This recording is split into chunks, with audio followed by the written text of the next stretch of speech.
I've hit record. 3, 2, 1. Welcome to Opinion Havers, a movie podcast for people who wear Carhartt. I'm Cody. And I'm Tyler from Boston. Tyler, what did you just watch 2 minutes ago? Oh, Cody, I watched Manchester by the Sea.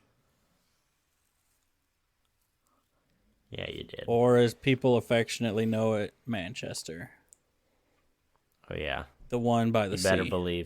You better believe I got a trivia fact for you about that. Do you want it now? Do you want to start this thing with the trivia fact? Is it a trivia fact about the real city, Manchester by the Yes. Sea? All right. Okay, fine. Yeah. It was known as Manchester up through 1989. There was a very controversial campaign to rename it to Manchester by the Sea that passed by a hair, and now it's Manchester by the Sea, and I'm sure nobody calls it that. No, everybody calls that it correct? Manchester. I was Yeah, shocked shit. to see that it is, and it's not Manchester by the Sea. How dare you, sir? It's Manchester by the sea. C. Well, that'd be like if they named it Kansas City on the River. Where it's like, No, it would be Kansas City on the Missouri. It's a British way of naming it Kansas that City everybody on the makes Missouri. fun of. So I don't know why they renamed it like that. Oh, man. But Yeah. yeah. Love it. Tyler, you just saw this movie. I mean, I'm going to be offended at the way you break down this movie, but go ahead and break it down for us. I'll break it down for you. It's a movie about it's about taking a man from Boston, throwing him up into the wilds of Manchester, all right? And just letting him roam, letting him tear it up, all right? You've taken this creature, this sweet boy from Manchester, you threw him into the meat grinder of Boston, and then you plucked him out and you threw him back in Manchester. And you know what? He's in there, he's tearing stuff up, and he's messing about. Also, what's his face from other movies? I can't name another movie he's in, but he's in a lot of other movies. No, his real name is Kyle Chandler, and he plays Joe Chandler. That's too much. That's upsetting. That That's is upsetting. How dare they? I don't like that, But Yeah. everybody remembers him as, I'm pretty sure, the FBI agent that everybody hates in Argo, Oh. or the Uh-huh. deputy from Super 8. Oh, yeah. Or One of as those Joe guys where you're like, I've Chandler. seen your face 1,000 times and I cannot name a single movie off the top of my head. Here's the thing: if you can show a picture of an actor's face and everybody's like, "Oh, I'd recognize him," but they can't say his name, but they can name like maybe a couple movies they're in, I think you should get some kind of award for that, because that's like your peak supporting actor. You were like, "I'm taking none of the spotlight, but you know my face. Right, I was yeah. there." I haunt your dreams. Yeah. But I have no name. Yes. But if you show a picture of the guy who plays Lee Chandler, they'd be like, for a second, they'd be like, "Oh, that's." For a second, I was going to say Ben Affleck, but no. Is that one of the two Mormon brothers in Ocean's 11? Just forever the role I equate Casey Affleck with. Oh, you forgot Casey Affleck was in Ocean's 11? Because he was. I mean, I forget most things Casey Affleck has ever been in, if I'm being honest with you. Yeah. He looks almost like he's related to Ben Affleck. Almost, yeah. But from a certain angle, when he's got the scruff, it's like he is the love child of Matt Damon and Ben Affleck from an alternate universe where He's everybody kind of is like, hotter. because for me, Ben Affleck's so much bigger. It's almost like Ben Affleck is the cocoon and Casey Affleck like emerged out of him. Like that's the size difference in my mind. I don't know if that's true, but it looks like he's like a mech suit or something could peel open and then Casey Affleck could step out. But Casey is better looking than Ben, right? Yeah, Can we but agree he's on that? not hotter than Ben. You know, He what is I'm hotter, though. Look, He hey, is, though. the whole reason we're doing this movie is because I love Casey Affleck as an actor like 10 times more than Ben Affleck, and I don't get why Ben Affleck became the movie star and Casey Affleck was not. Well, He's like the... I tell you exactly what it is. If we're being real, like, I can tell you 100%, because they both are. They're not that far apart in age. Ben Affleck is, I think, older, but it's not like, oh, well, he was acting for 20 years before Casey showed up or something, you know, like some of these weird siblings are where it's like, yeah, my dad was 75 when they had me or something. And and my brother is Francis Ford Coppola and I'm 17 in the year 2013, you know, like that, right? You know, that's the weird stuff that I'm talking about. They're not that. They're a normal sibling, right? Normal siblings. But Ben undeniably has the more like longer, more chiseled face, and he's got the butt chin. So if you want generic, everyman American boy from the wherever in a, you know, like we want the American dude, random generic American guy. I feel like that's Ben Affleck's bread and butter. Casey can't do that, but Casey I feel like can really shine in today's need for the sad boy. Yes. Mm-hmm. You really brought Sad Boy back for sure. So Tyler, it's fresh on your mind. You just saw it. What's your 2-second take on Manchester by the Sea? You know, it's. I mean, I just gotta let you know, if you move to Massachusetts, this is what your life is. It's exactly what every day is like. You know, it's an incredibly accurate depiction of what moving in Massachusetts does to you. It does to your family, and how it affects you. You know. Yeah. You know how he always looks like he's coming out of a, 9-day bender?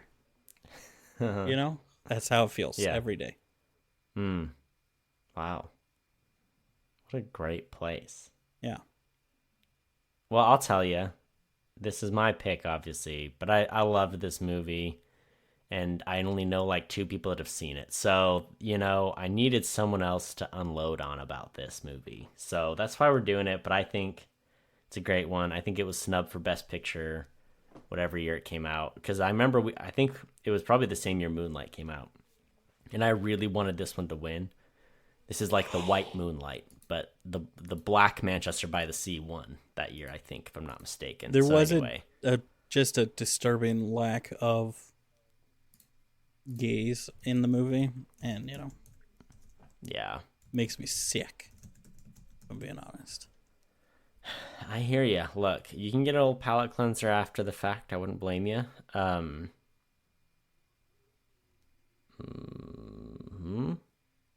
Yeah. So this one lost. Well, the other thing too is I wanted this one to win Best Screenplay because I thought it was great. It did win Best Screenplay. Did it? It did. Okay. I just saw the Moonlight won Best, but it won Best Adapted. So Casey Affleck won Best Actor, won Best Screenplay, which I did think it's like an exceptionally well-written movie, which is, that's right up my jam. I like it when the words are good. I like the movie. So there you go. All right. This was the year that they misread the card at the Oscars, and they read La La Land. And then as they were giving their speeches, they were like, I think we made a mistake. And the director of La La Land, or one of the producers, was like, yeah, no, it's Moonlight. And he like held it up to the camera. And it was like a whole disaster. Yeah, that was this year. And I forget who it was. It's a very famous actor that misread it, but they like sent him up. There were 2 cards. So they read off Best Actress, who was Emma Stone for La La Land. And then he went to read the next card, but he grabbed the Emma Stone card again. Yeah. And so he's like, well, it says La La Land. La La Land? Anyway, so now they don't do that anymore. They're like, you do one at a time. Yeah. Whatever. Anyway, so it's kind of funny. But this one didn't win. Moonlight did. La La Land almost did, except it didn't because Moonlight won. And anyway, that's all I got to say about it, Yeah. Here's the thing. Everybody loved La La Land. It's so fun. It's this movie. It's musical. Less fun. It's because there's no movie making. There's no LA in the movie. That's why it couldn't win. If this movie if it was Los Angeles by the Sea, do you think it would have won Best Picture? 100%. Just him being equally as sad, but it's real sunny all the time. Exactly. Like if you put like at Venice Beach, and there's like you could even like be like, yeah, they're in their coats, and they're like, we can't bury him, it's too cold and all that, and everybody would have been like, masterpiece. That's exactly what it's like in LA.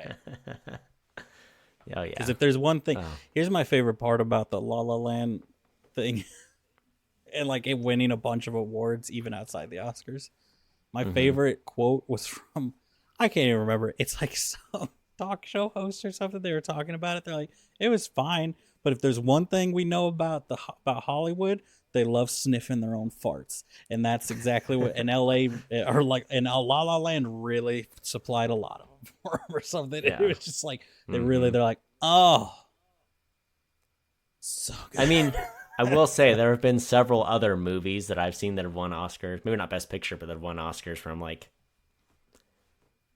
I think this being set in LA is what put it over the top. Yeah. Because it was like, this was a good movie. It wasn't like LA Confidential is kind of like that. I was like, this was a solid movie. I don't know if it deserved all the Oscars it got, but it sure does take place in LA. Oh yeah, And they love that. They love it. they love it. But you know where they yeah. don't make movies? Massachusetts. Manchester by the Sea. Massachusetts. You can. Do you know? I bet you most people in the film industry don't even know how to spell Massachusetts. How could they make a movie in Massachusetts? You know what I'm saying? I just throw in extra S's. I'm like, that can't be right. I don't know, and hit send. That's my strategy. Yeah, it's two of everything. That's all you got to remember. That's how you know you've been here too long, when you're like, I can confidently spell it. Oh, And it's like, gotta you get gotta out of let there. you gotta leave. I was playing Fallout 4, as everybody is, because this show came out and everyone loves the show. And I saw that they had some fake companies in there, and I was like, they did their research, which I don't know why they wouldn't have. They're in Bethesda, Maryland. See, like, they were like right there. But because everything here, you'd think, most states, it's like the 2-letter abbreviation of the state. And then the thing, if they're going to do the state thing, like, for example, in Missouri, you got MoDOT, M-O-dot. Most states have the state dot. In Massachusetts, heck no. It's mass, whatever it is. M-A-S-S, whatever. If you, I've never seen, I don't even abbreviate it as M-A, and I'm not from here. It's always mass.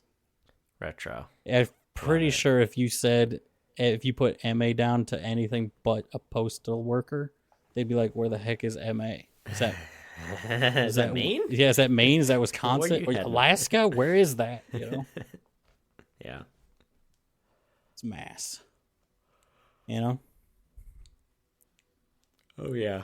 Tyler, I'm ready. I want you to take me there. All right. Cody, hop in this 1996 Jeep Cherokee. All right. Just, you're going to have to climb in through the back and climb up over, because the door doesn't work on that side. But get on in here.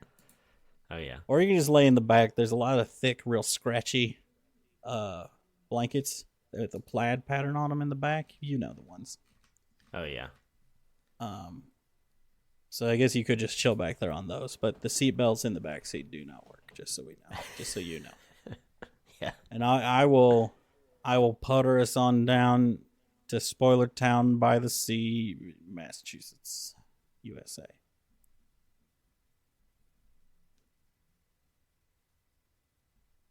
It's going to take us like an hour and a half to get there.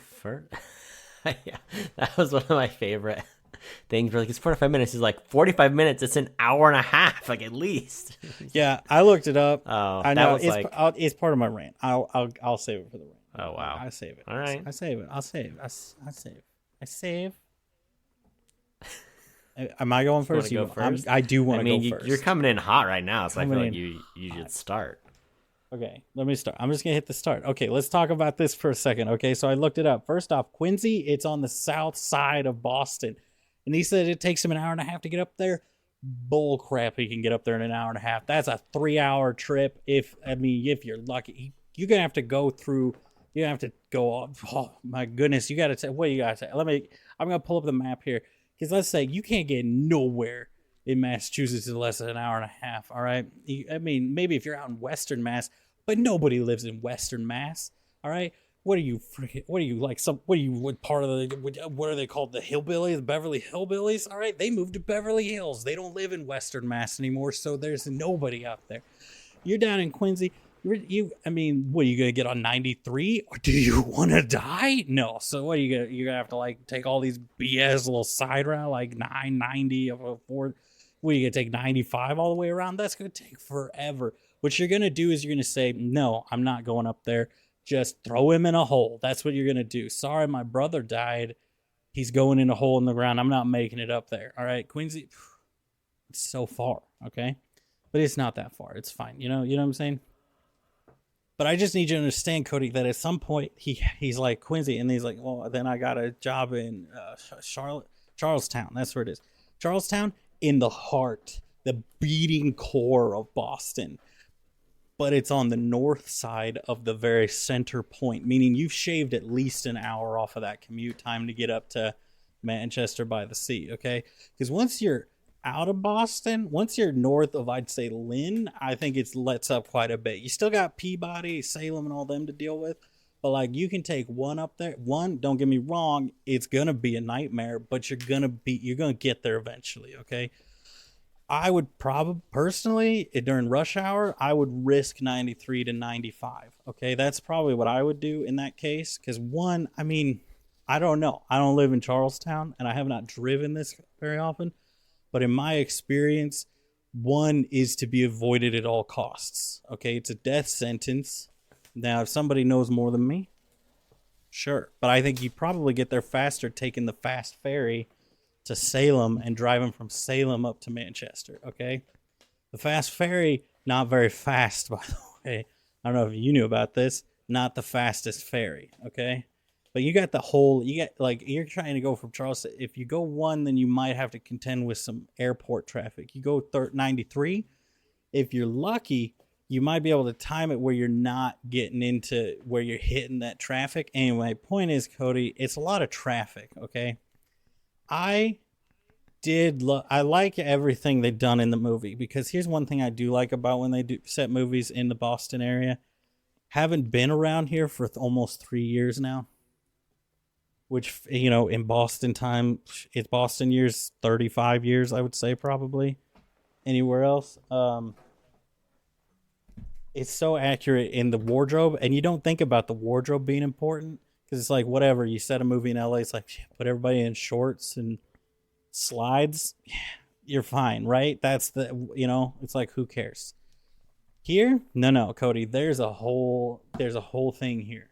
Did you see the part where the dude is wearing 2 polo shirts? Oh my gosh, that's a whole thing. It's like, you got to layer it up here, Cody. And here's the thing, I resist the layers.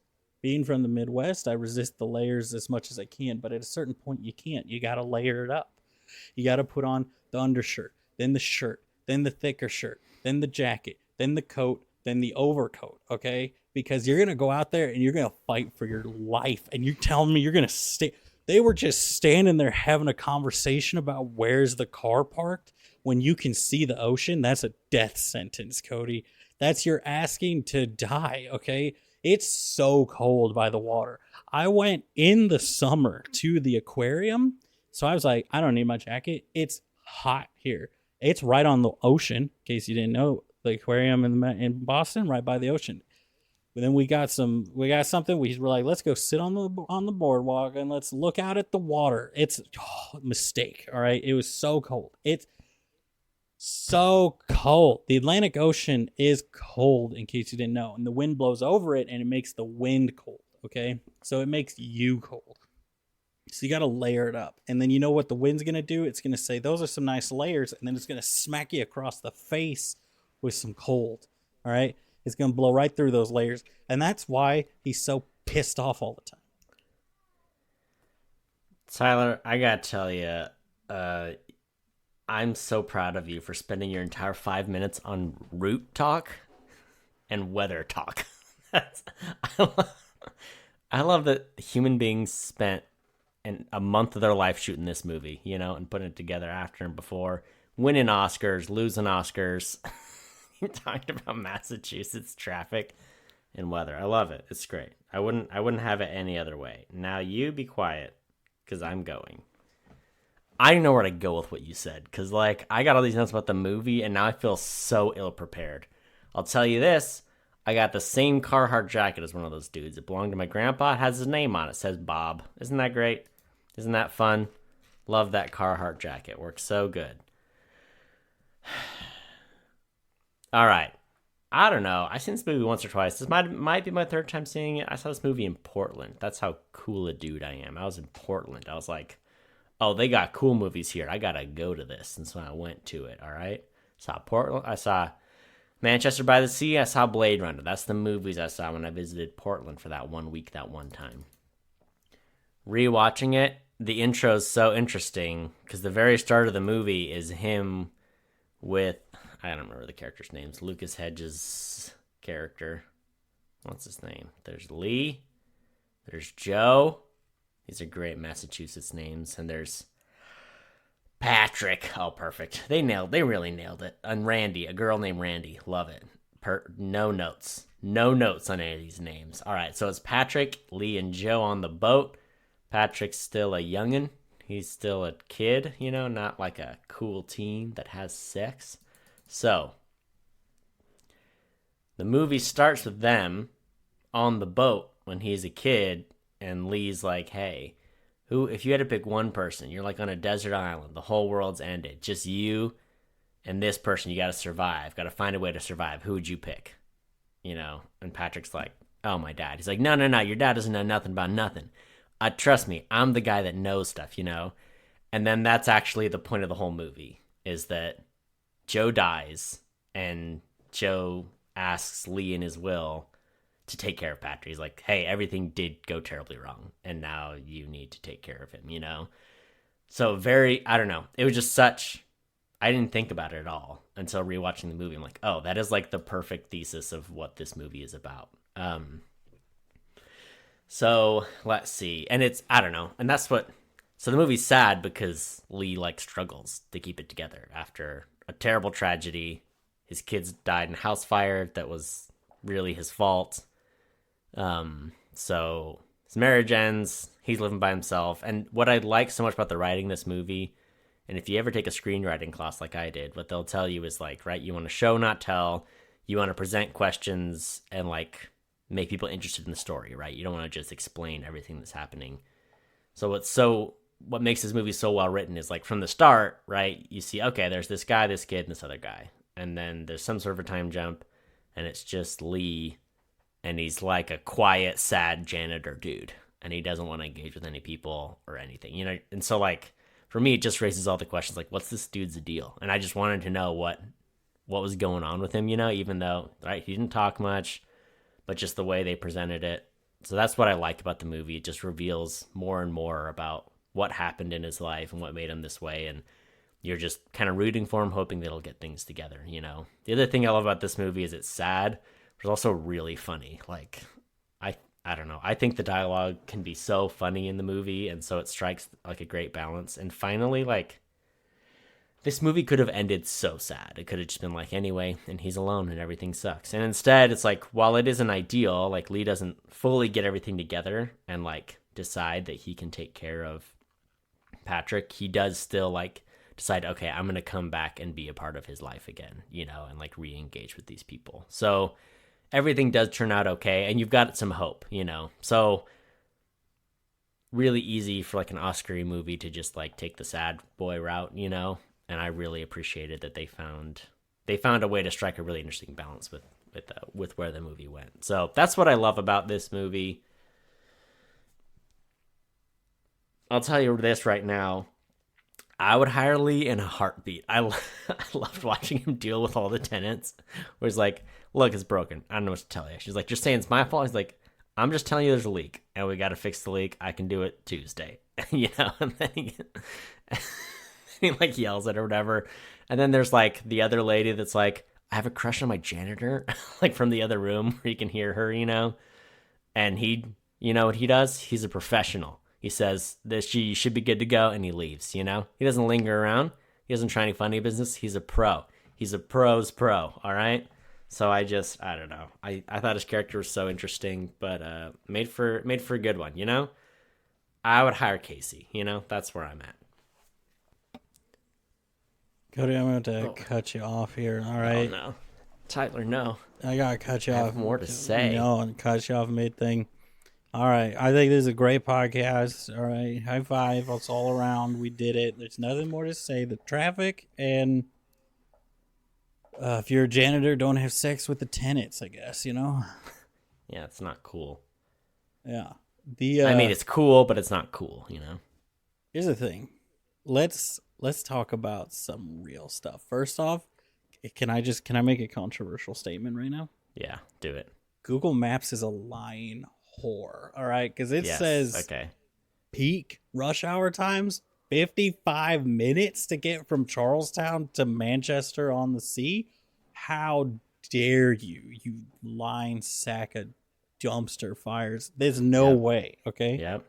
What? Yeah, sure. Maybe you can do that if there's nobody else alive and during COVID, and there's also still something's going to happen. A kraken is going to come out and slam its tentacle down on the road at some point. All right. There's no winning in driving anywhere in Massachusetts. Okay. Yeah. Can I tell you? I go on to the Kansas City subreddit sometimes. Okay. Mm-hmm. And I hear you crybabies whining about the traffic and the potholes and the construction. Yeah. Oh, no, it's so sad. Listen here. You know nothing, Jon Snow, okay? I was launched into the air because of a pothole. I have hit potholes in this state that I'm like, this is it. The car's gone. I'm going to die. It's over. There is one road through a town. Okay, if anybody ever listens to this that's from Massachusetts, they'll know. Okay, if you ever go to Marlboro and just drive down Main Street, Marlboro, I believe it would be Highway 20, I think is the one I'm thinking of. Maybe? I don't know. Just drive down the road. Just drive down it. There are points of it, miles and miles long stretches where you're like, this is not a road. Like, what is this? There's no road here anymore. And no, there's no lines. Nobody knows how many lanes there are. Nobody knows where you're supposed to be to go with. There's like, so there will literally be like person going one way, another person going next to them, and then another person next to them going the other way. So people are literally like every other lane going different directions. And nobody knows what's going on. And then you hit a stoplight, and heaven forbid there's a stoplight, Cody, because then everybody's like, we don't know where the road is. Stoplights don't mean anything anymore. But then half of the people are like, it's a stoplight. You got to stop. So that it's a free for all. All right. It's a battle royale to the death, and only the strongest survive. If I tell you one thing, Cody, this movie, Lee's got the Boston energy of, I'll kill us both. Okay. That's really how you can sum up Massachusetts, is I will kill us both. And as long as everybody has that attitude, everybody's on the same page, you're golden. Nice. Yeah. As soon as someone comes in there with this Connecticut energy, it throws a wrench in the system, okay? And it's like, if you're from Connecticut, just don't, okay? Just don't. How about that? Cody, look at me. Connecticut sucks. And I think if you don't get that from this movie, we watch different movies. I mean, look, I don't even want to ask, but do you have anything to say about the movie?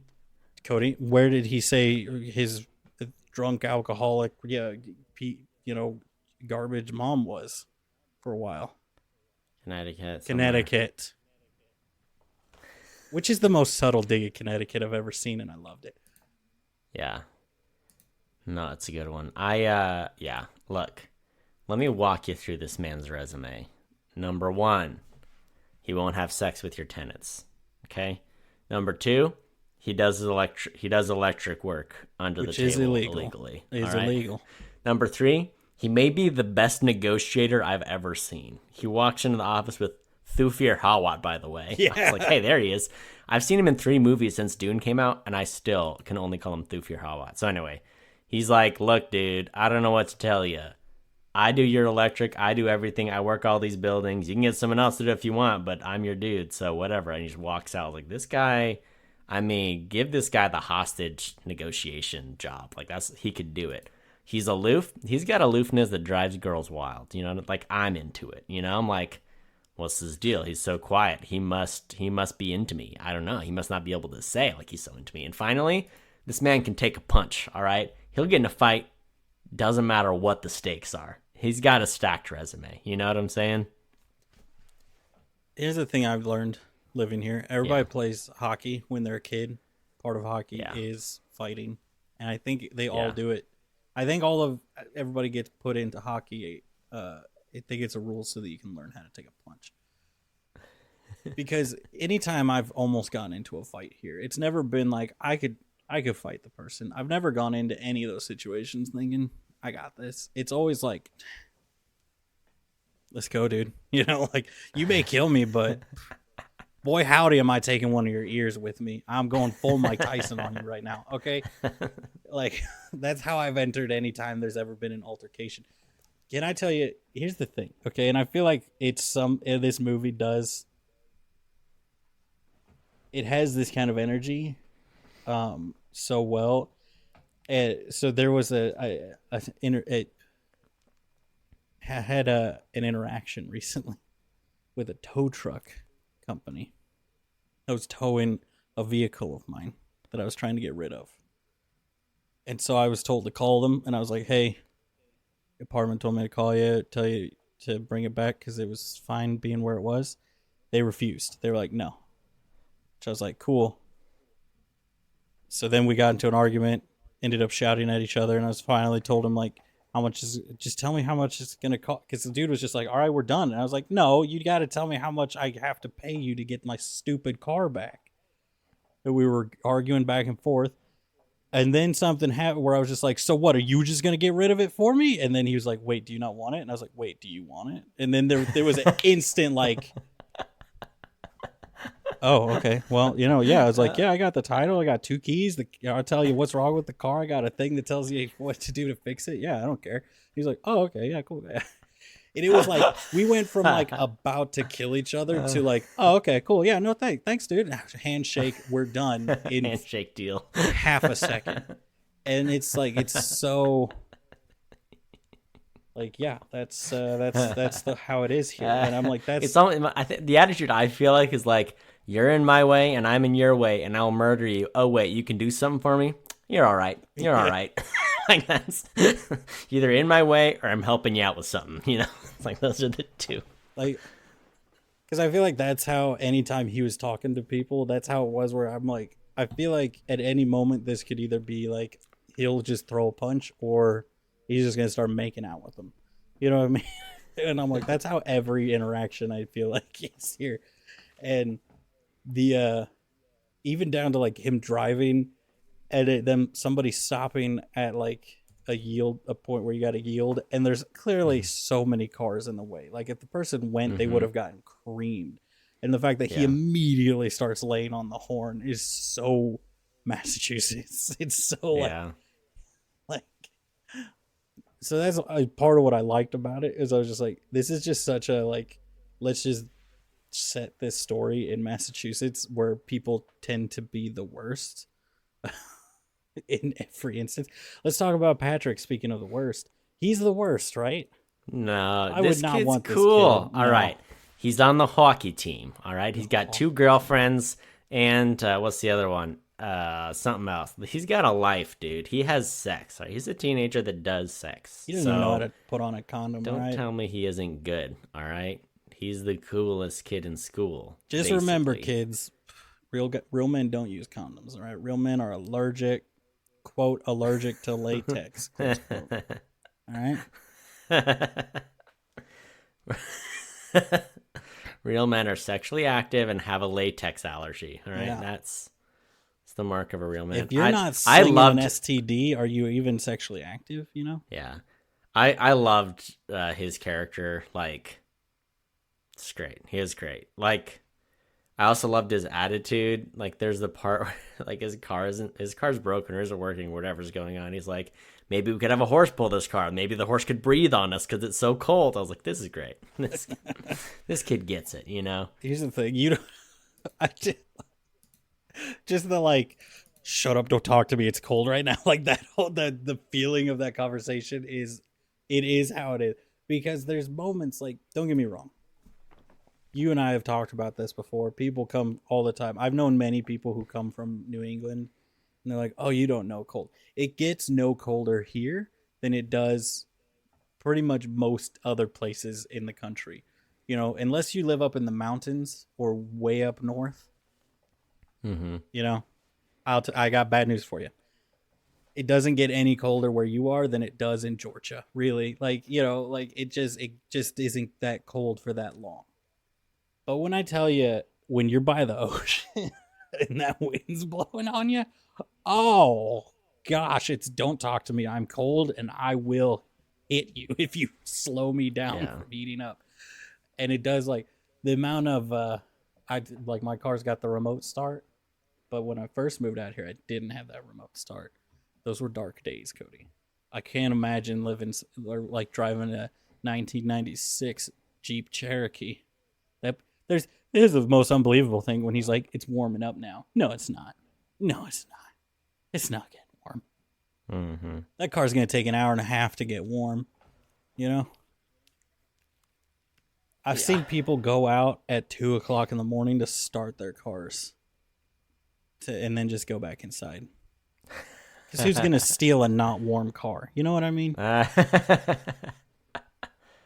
the move. Yeah, I mean, no, I get it. His kid is the worst, but also he's the best, you know? You know, he's a teenager. He's a good kid.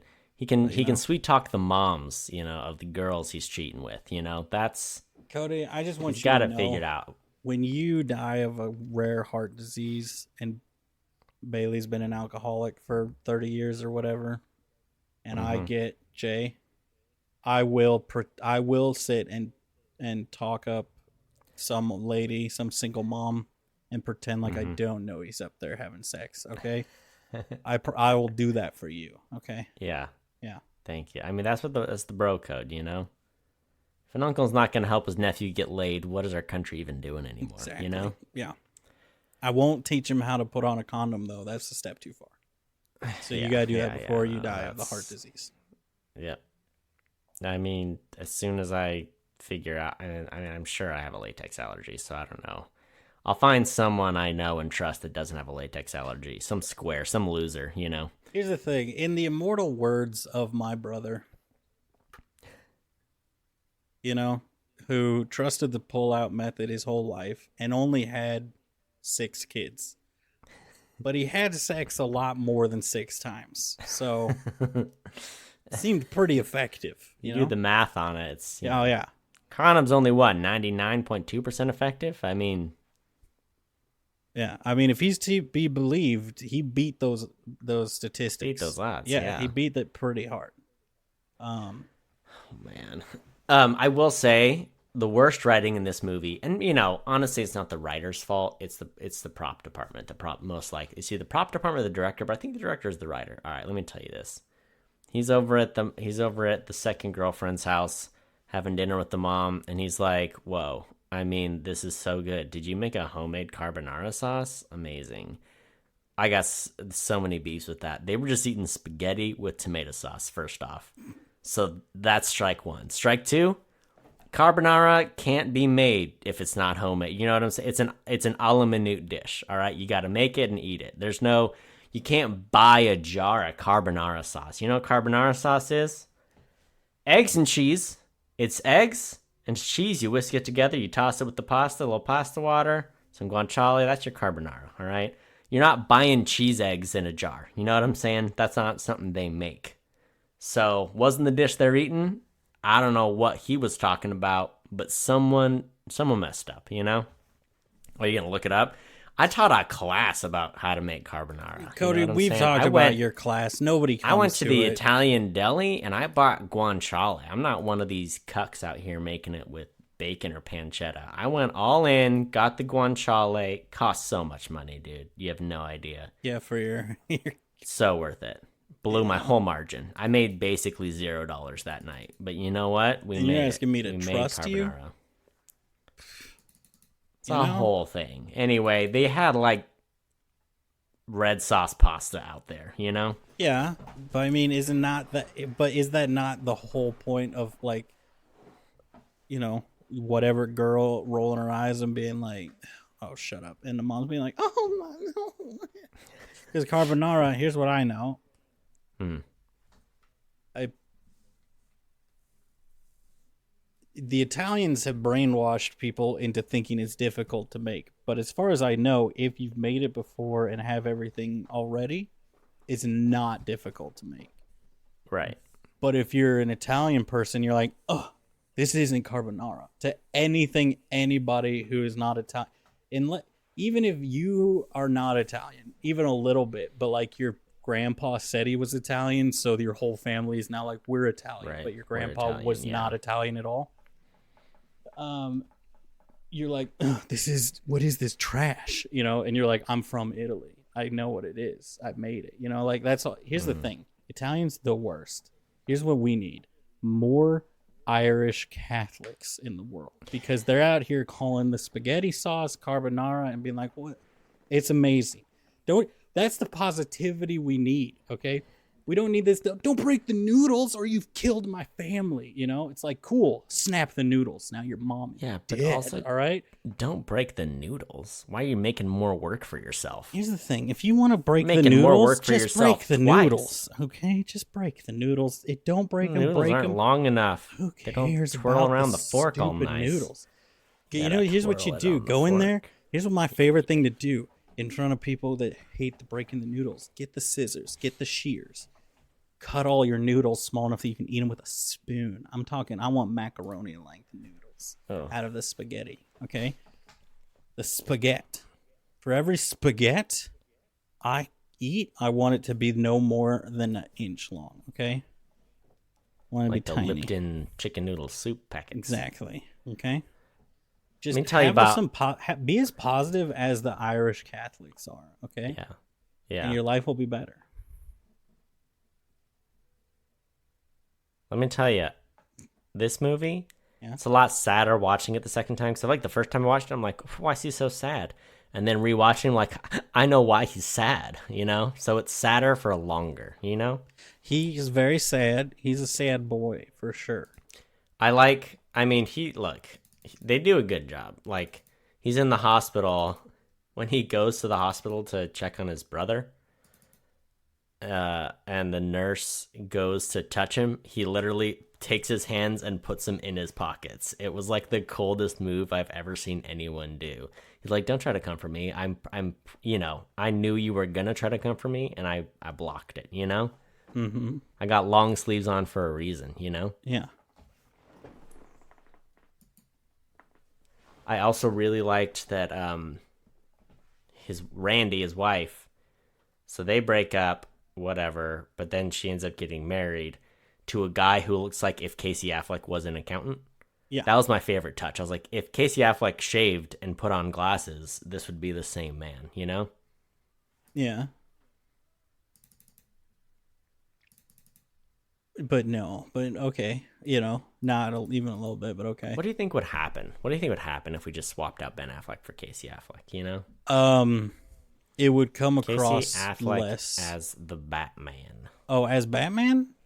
As anything Ben Affleck's done. Just swap Okay, him out. I thought you were talking about put Ben Affleck in this movie. No. So No. Swap out Ben. If Ben never existed and it was Casey and Ben became one man.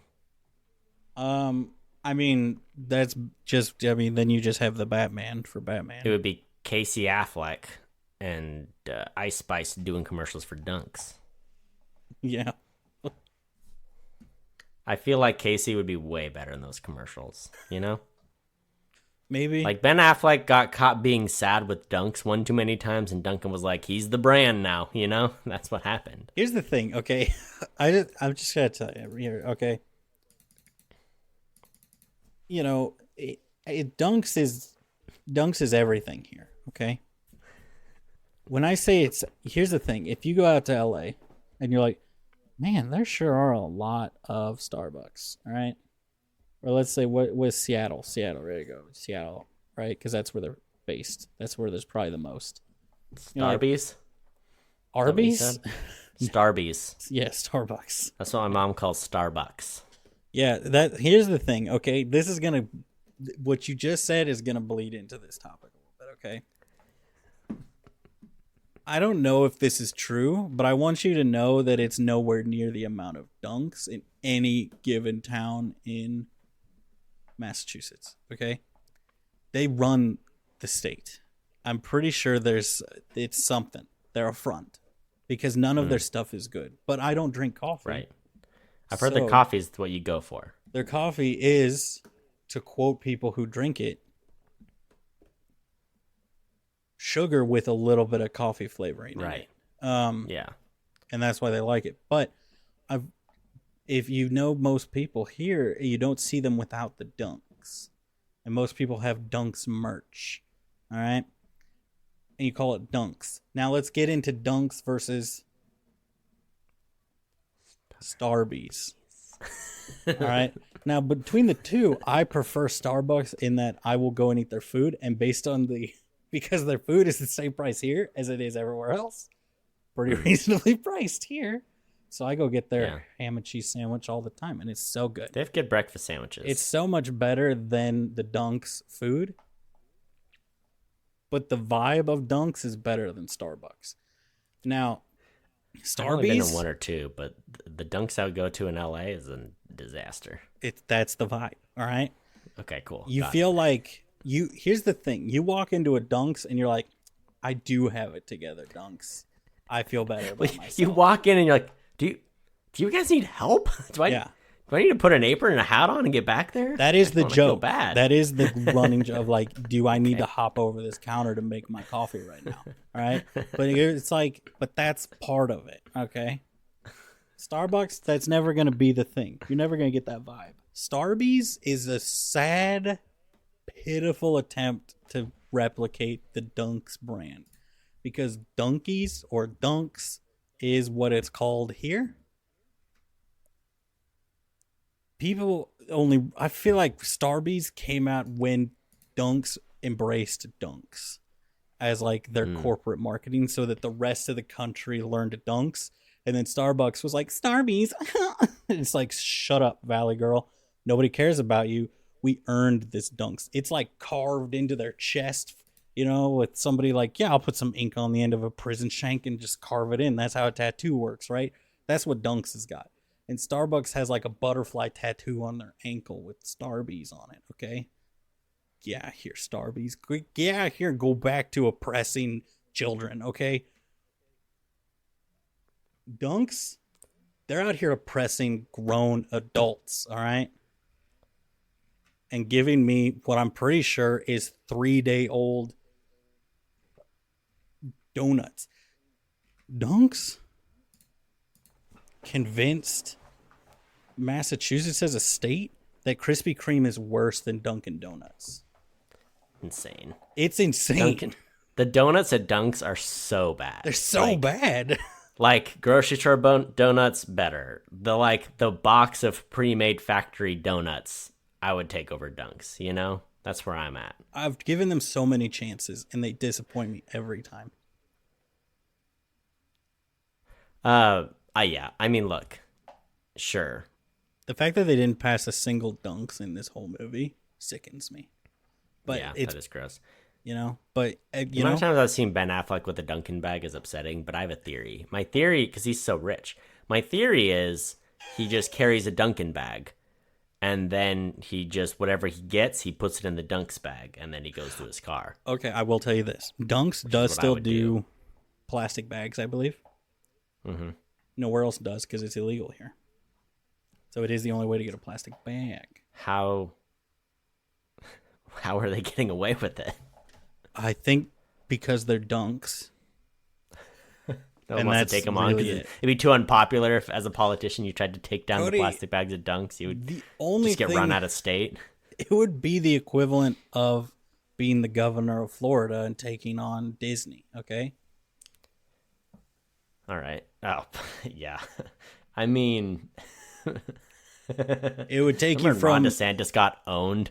Like there was like a minute where like Ron DeSantis might just do it. He might overthrow Trump. yeah, He took on Disney, and then his campaign was dead in 4 weeks. yeah. That's what I'm saying. Haven't Like, heard from him Ron since. DeSantis went from like the next presidential candidate to who the heck is Ron DeSantis? Yeah. I would have said Ted Cruz, honestly, if that's who I was thinking it was, and I yeah. couldn't remember his name. That's how far he's fallen. I'm saying it would be worse if a sad politician tried to. Here's the thing. Here, people already, the amount of people who have unsolicitedly told me about government corruption, just out of nowhere, that I'm just like, oh, okay, cool. I think they would just. I think you would die. You know, I don't think you would survive taking on dunks. Yeah, definitely not. Can I tell you 2 of my favorite quotes from this movie? Yeah, I already sure. told you about the horse breathing. There's the part where Lee is talking to his friend who helps with the boat, and he's like, "Do you just want to adopt him, babe?" You know, which is obviously not like a appropriate thing to ask, you know. And he literally says, "We're trying to lose kids at this point," which I was like, "Yeah, that's the attitude." I mean, when you're Catholic and you're living in Massachusetts, you know. Oh yeah, there's a lot of big families here. It is funny because I feel like growing up, families were starting to get smaller and smaller. You know, whereas and then coming out here, I'm like, oh no, it's like everybody you talk to, it's like, oh, how many siblings do you have? Oh, it's just me and 12 kids. It's just me and my 12 siblings. It's like cool, you know, like Yeah. like, I also really liked them at the funeral. I think it was at the funeral at the hospital, but his friend, that same friend, goes up to him and he's like, "How you holding up?" He's like, "What?" He's like, "I asked how you're holding up. It's a stupid question." Like, yeah, no, perfect. Because I've absolutely done that. Like, I've seen someone just experience a tragedy. I'm like, "How's it going?" Like, I mean, I don't know.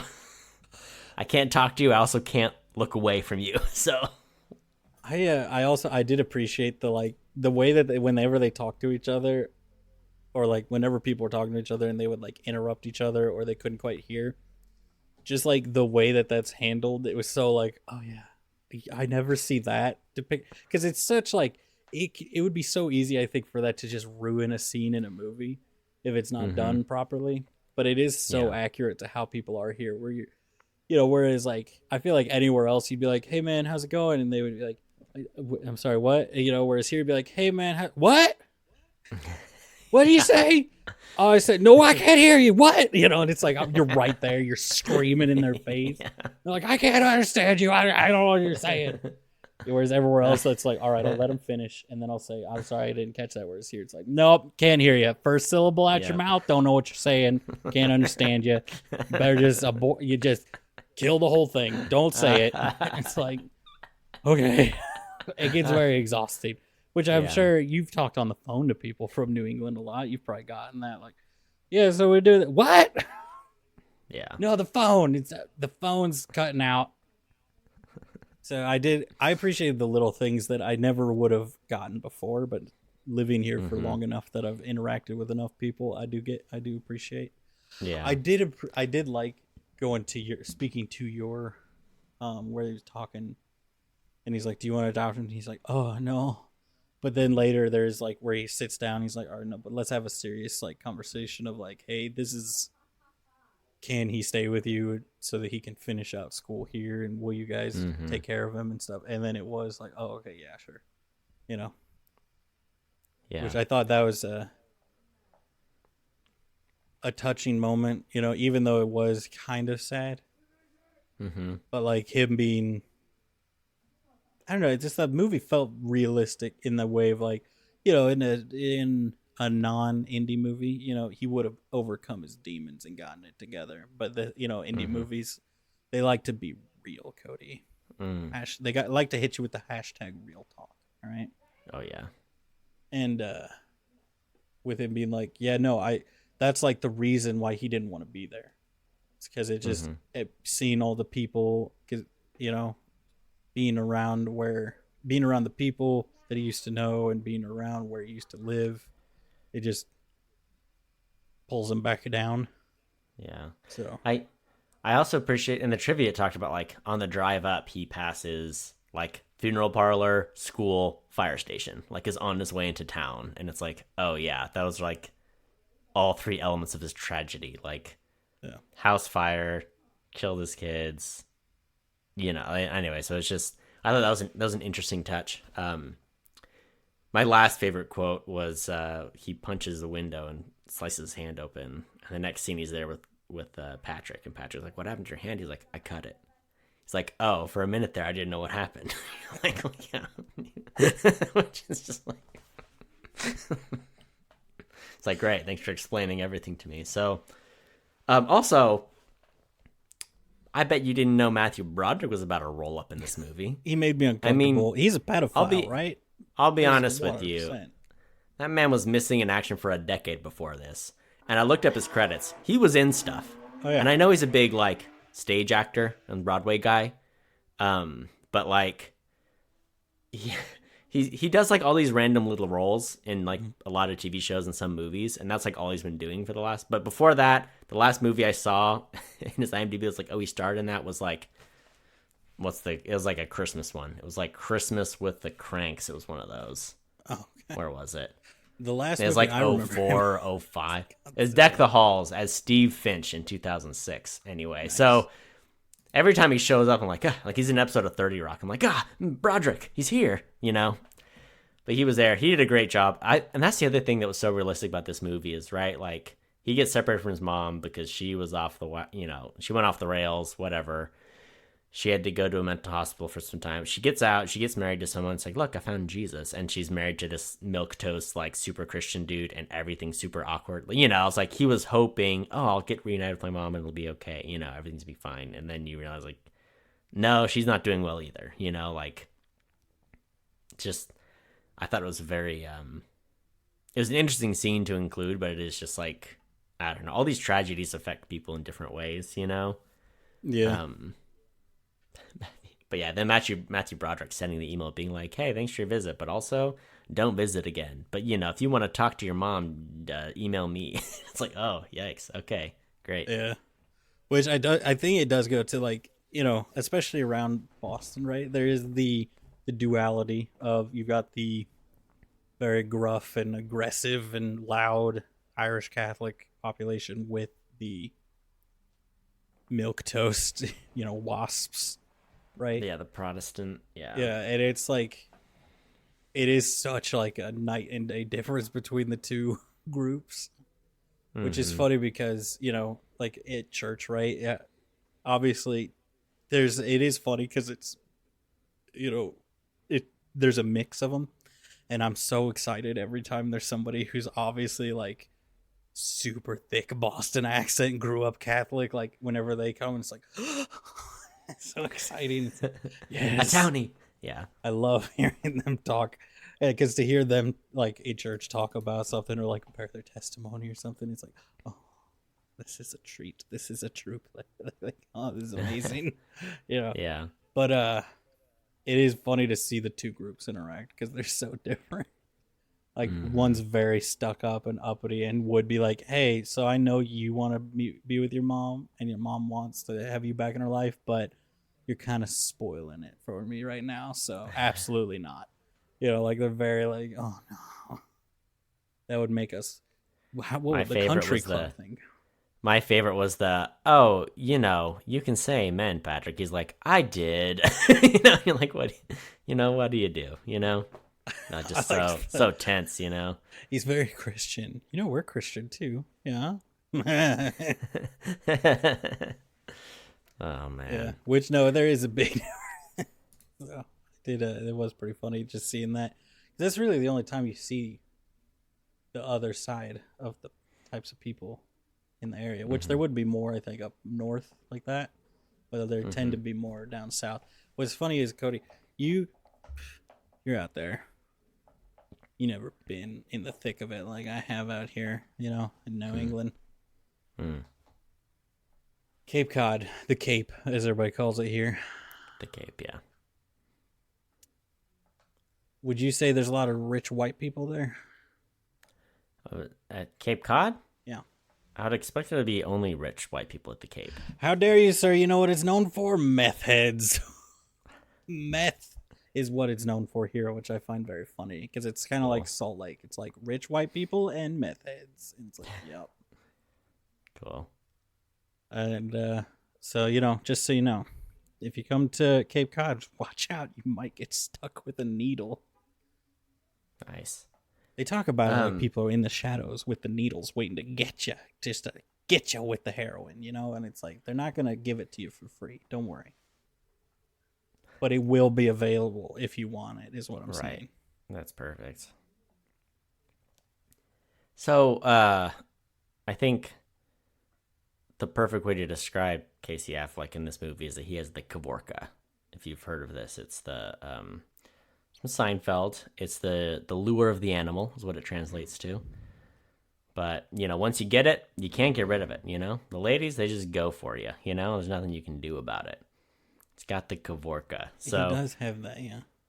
He's got that, like, face. I will say, no one really does the, like, face quite like Ben and Casey.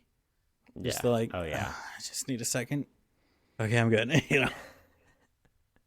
Sorry, you just drained the life out of me for a sec. All right, I'm back. I'm here. Yeah. Yeah. No one nails it quite like them. But you know, the ladies love it. Yeah, they do. J-Lo, all the other ones. So, I don't know. I loved the movie. It's kind of an interesting one. So I know the director is like, I guess he's a playwright. He's dabbled in movies. That's how he got the 4 credits I recognized him from were he wrote Doug the TV series. He wrote the Rocky and Bullwinkle movie. He wrote Gangs of New York and this. So, you know, just a real level, you know, it all checks out. Those are all similar projects, I would say. Yeah. So, kind of wild. It's supposed to be Matt Damon as the lead actor. And then things got shuffled around, and there were some conflicts with The Martian, and ended up falling more to the director, and he was like, how about Casey? And Damon produced. So, they have another project coming up, which I think I sent you that message earlier. I'm real excited. Get Ben out of here. You know, he's busy with Ice Spice and Dunks, so let him do that and give the, you know, Matt Damon, Casey, you guys do your thing, you know? Yeah. Also, I had a better opening line for the podcast, and it was a podcast for people working on basement business.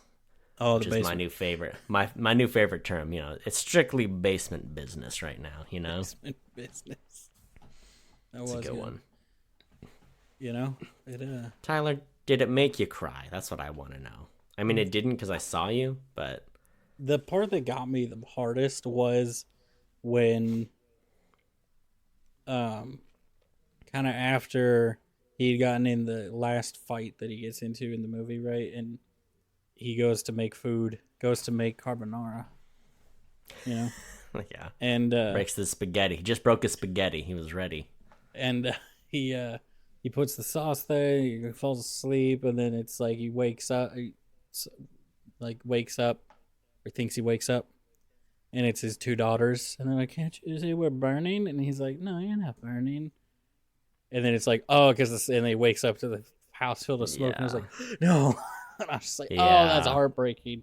And I think that it does such a good job of showing, like, oh, yeah, no.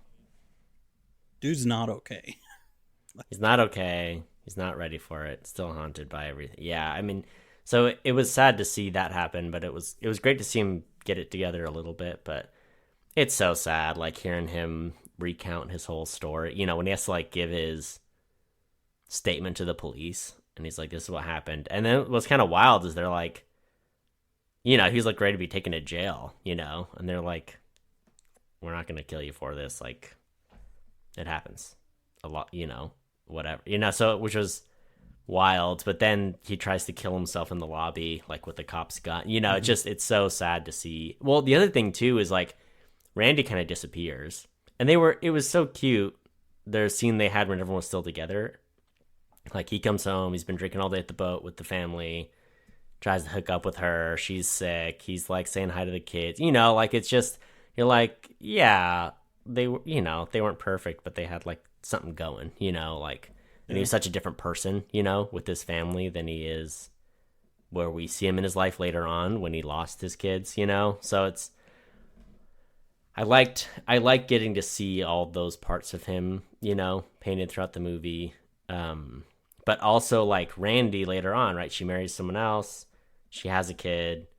She also like sees him outside and she's like, "Hey, look." And she's like apologizing, right? She's like, "I should burn in hell for, the things I said about you and whatever." And she's like, "Could we just talk sometime?" Maybe. And he's just like, can't even do it, like couldn't even handle that, and I don't know. I feel like it was such a great character, a well-written movie, and a good like development of their story. And like you said, there's so many like lines of dialogue and things that like wouldn't work without like good direction and the right movie. And so I felt it was very true to life, and I really appreciated this movie for all that, Yeah. Yeah. Ditto, Did you like it? I liked it. It was a good movie. All I know is that you don't like Massachusetts weather and traffic. I don't that's all I learned from this. I have lived in Dunks Massachusetts has bad donuts. long enough to be like everyone else in Massachusetts and hate Massachusetts. As I've told you many times before, like my first week I was here, I had to show someone my ID and they saw it was still from like Idaho. Which is, from when I got it before. And they were like, "Oh," and I was like, "Actually, I'm from Missouri. I'm not from Idaho." And they were like, "Why are you here? Like, why would you ever move here?" You got out. You were free. Yeah. Which I've only ever talked to one couple that was like, "We moved here and we just fell in love with it." Like those people.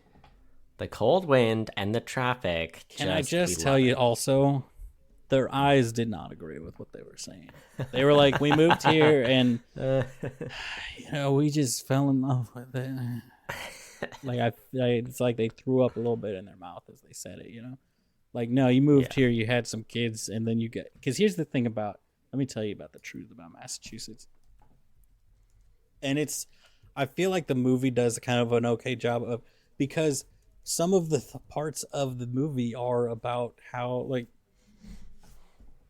like there is some pressures that are presented by where they are, why they live there, and like like it's too cold so they can't bury the body, so they just got to throw them in the freezer, and it's like, well, why can't they just use a backhoe? Well, it's because it's a historic cemetery and there's rich people nowadays that are like, nope, don't want it vibrating over my great grandfather who fought for the Confederacy or whatever, like yeah, it's kind of how it is, like, and that's how it is here, where it's like there's everywhere takes so long to get anywhere, so it's like, even though like I'll be honest with you, I think to put it to there, like where he was to Boston, I think would be similar to like Kansas City to Liberty or something like that.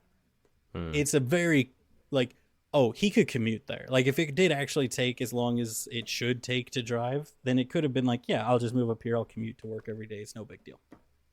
It's like what my daily commute is, because I live far enough outside that I can avoid the worst of it, but also it still would take me an hour to get to work, even though it's supposed to take me 30 minutes.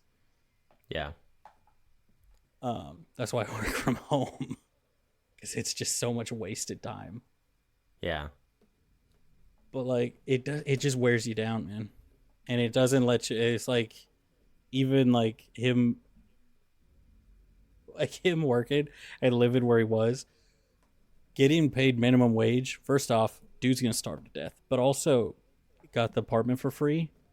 That's like $10,000 a month. Yeah. Like, that's so much money that would be the equivalent of getting paid. So I mean, I think it's one of those things where I feel like if you're watching it, you don't live here, there's a lot of those pressures that don't stand out as much. But like, to have all of that piled on top of losing your brother, on top of still dealing with losing your kids, like, it would be rough. Like, I don't, it would be a lot to deal with. And I like how it showed just him being, like you said, he trying to deal with it. It showed, I like, one of my favorite scenes was when Patrick comes out and sits on the edge of the arm of the chair, the same way that Lee had when Patrick was having like a rough time earlier, and like just sitting there and comforting him, and like, hey, can I get you anything? And like, you can tell in the way that Lee reacts and everything. He's like, oh, I don't want to be a burden in any way. And I feel like that's kind of where the turn happens, right? Because then that's when it shoots off to like him being like, okay, this other guy's going to take you and this is what we're going to do. And realizing that because I feel like in that moment it was like, oh, I'm going to ruin this kid's life if I keep him and try to do this. Or I can pass him off to my friend who's well-adjusted, and can actually take care of him. But also, screw his first girlfriend. You know what I mean? Like, oh, I forgot about that. That was so. But I mean, wasn't that perfect though? She rolls up and is like, I don't think Patrick wants to hear this right now. It's like, oh, perfect. I was here. You guys came in here. Yeah. Like, I can't. Here's the thing though. That's unrealistic. But also shows that by the standards of the area. No, I think that him just getting up and leaving. Oh yeah. Even just the little bit of time I've been here and how much it's changed me is my reaction would be, I'm on the phone, right? Here's my phone. I'm on the phone. I'd be like, cool, then leave. Okay, so I'd be like, get out of here then. I'm like, I'm not gonna leave. I was sitting here. You came in. First, you eat my yogurt. And second, you tell me where I can talk on my phone. You know? I'd be like, go in the other room. Yeah. So that was the part where I was the most like, this is unrealistic. But I did love that about his character was like, he was so non-confrontational, but he can stand up for himself. And also sometimes he wants to get punched in the face. Like, it's almost like he wants to punish himself, because it's not like, it didn't seem like he was winning any of those fights. It seemed like he was picking on groups of people and getting, Yeah, he's definitely wanting to get beat up. Which is sad. I mean, all you gotta do is find a good local chapter of your fight club, and you're good to go. Nah, because they'd stop the fight before someone took a bat to you. You don't talk about Fight Club. No shirts, no belts. You go till someone stops. If it's your first night at Fight Club, you have to fight. Those are the rules. That's all you got to do. It's that easy. You start your own. Also, you make soap or something? Isn't that part of it? That's Project Mayhem. Once you get really good at Fight Club and you get too many guys, then you start Project Mayhem. And that's when you start the soap company. Got to make that money to fund your antics. To beat each other. Do you sell the soap or do you put the soap in a sock and beat each other with it? What's the? That's the great part about this soap, Tyler. Let me tell you, there's so many uses. You can sell it at department stores. You can beat each other with it. I mean, it's whatever you want. You get a government contract, sell it to prisons. Then you're made in the shade. Hold on, is that part of the movie? Because now I don't know if that's part of it or not. No, they sell it to fancy department stores for a huge markup. That's what they do. Yeah. You want to join Project Mayhem? You got to show up. You got to shave your head. You got to sit on the doorstep for 3 days while people yell stuff at you, and then they let you in if you can stand out there that long. I've never seen the movie or read the book, and I don't know what is real and what's not. Dude, whenever you describe the book is movie. so good. Movie's pretty good too, but the book's like so great. All right, the twist, though, so, yeah. Tyler, that's what's great about the book is that when you reread it, you're like, oh my gosh, how did I not know? This is amazing. Just like how this movie's sadder the more you watch it. Tyler, I would love to hear your rating, and I would love to do the device. That's what I want to do now. Do you have the device open, or do I need to get it? I probably got it. Never once will I ever open that again, ever. Because it hates me, Tyler. That's why. Well, it's not because I don't. I want to help you. I want to be here for you. Your computer's old and I got a bad computer. The device has macros. It hates me. It hates me so much. The device is not. I go to it and it's like, cool. Who even are you? Yeah. Get out of here. That's what it says to me. I would give the movie I'll give it yeah. I have to give, I'm contractually obligated to give it an A+, but I respect your A. I just think it's great. It's a great movie. Interesting, compelling, well written, well acted. I loved it, Let me talk it through with you. You're out here liking the well acting and directing and stuff.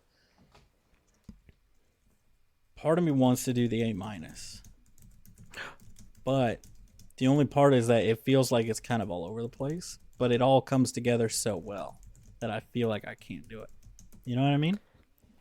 So I feel like I must give it that. That's what I like about it, is that it starts in a place and you get the time jumps to peel back the layers, you know? That's what I really like about it, you know?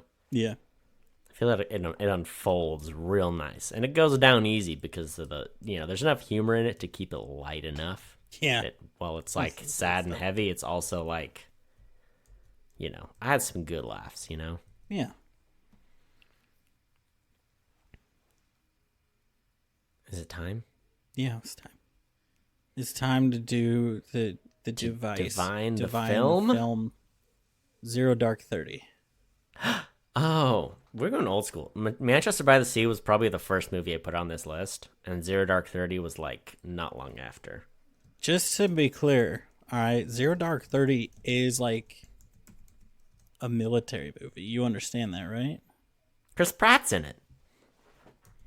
It's about them killing Osama bin Laden. The guy from way to spoil it. But that's what it's about. Spoiling these movies based on true events for me. Kind of like no, I do know sadness. this. I do know this. Okay. Yeah. It's just that this movie. It's got the guy from Parks and Rec, and it's funny, right? It's a comedy. No, maybe no. He has a 3-legged dog, and he dates Aubrey Plaza.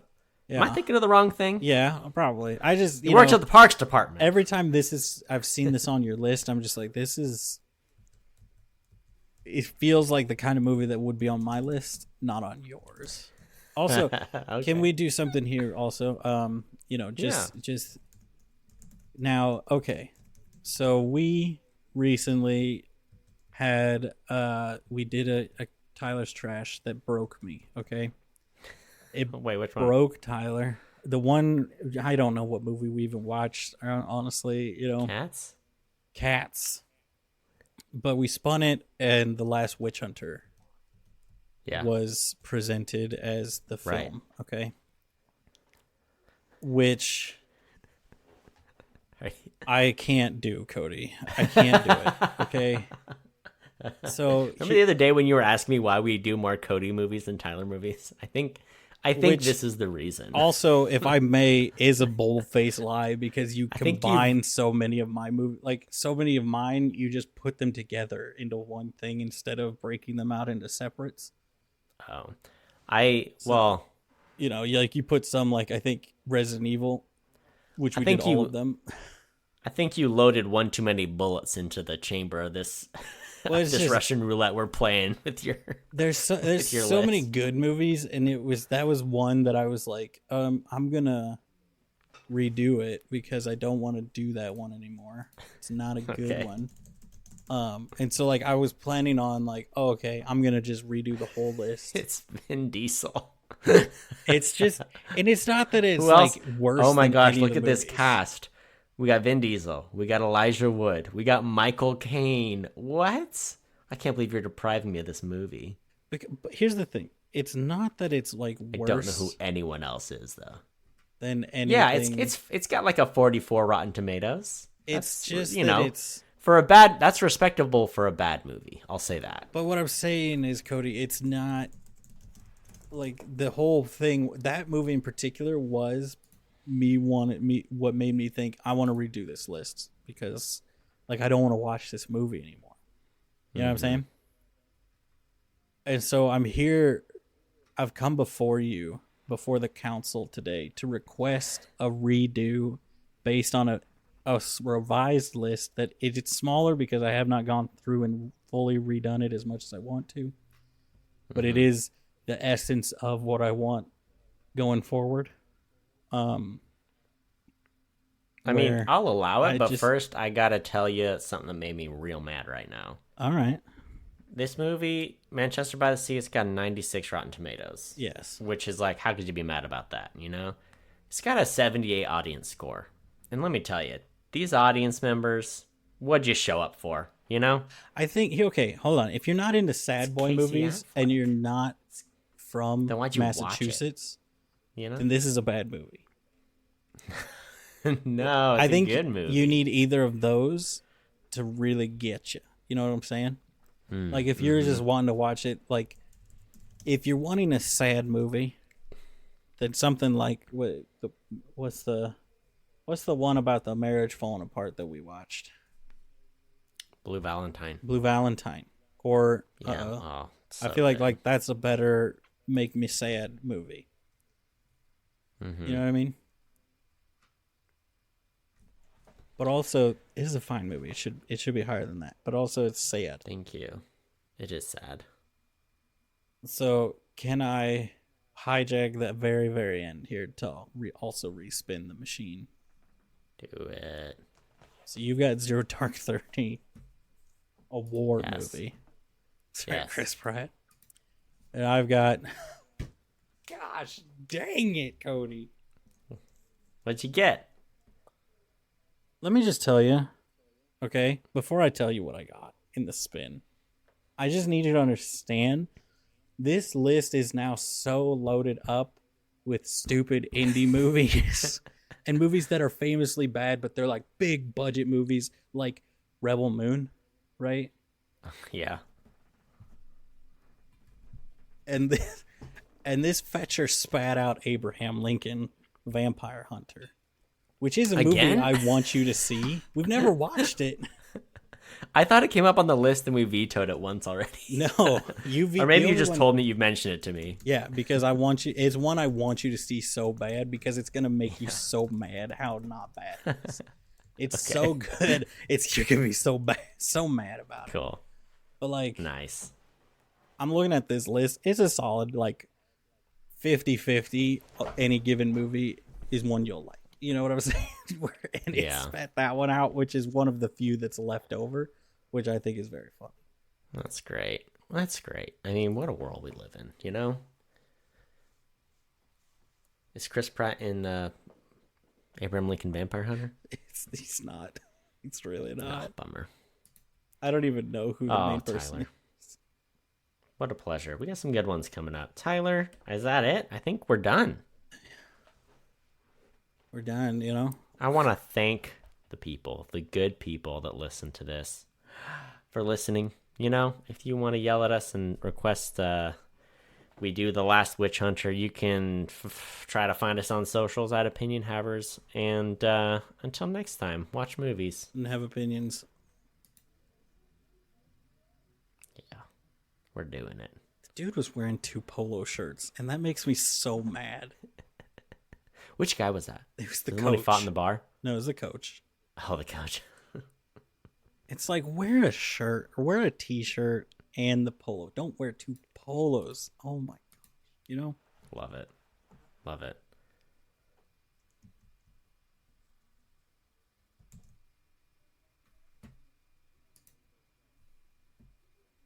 $44 on Rotten Tomatoes. That's pretty good. Pretty good.